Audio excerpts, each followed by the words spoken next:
Naranasan mo na bang maligo sa dagat at aksidenteng makalunok ng tubig? Mapapansin mo agad na napakaalat nito, halos parang asin na tinunaw sa tubig. Pero naisip mo na ba kung bakit nga ba maalat ang tubig ng dagat, samantalang ang karamihan ng tubig sa ilog at ulan ay hindi naman maalat? Ang totoo, nagsisimula ang alat ng dagat sa mga bato sa lupa. Kapag umuulan, unti-unting hinuhugasan ng tubig ang maliliit na mineral mula sa mga bato.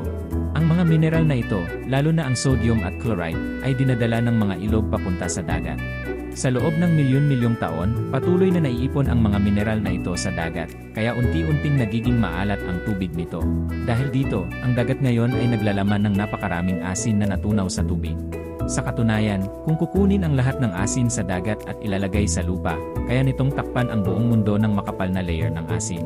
Kaya sa susunod na makalunok ka ng tubig dagat, alam mo na kung bakit ito maalat.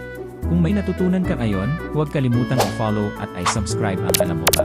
Mag-comment ka sa ibaba kung anong fact ang gusto mong malaman sa susunod.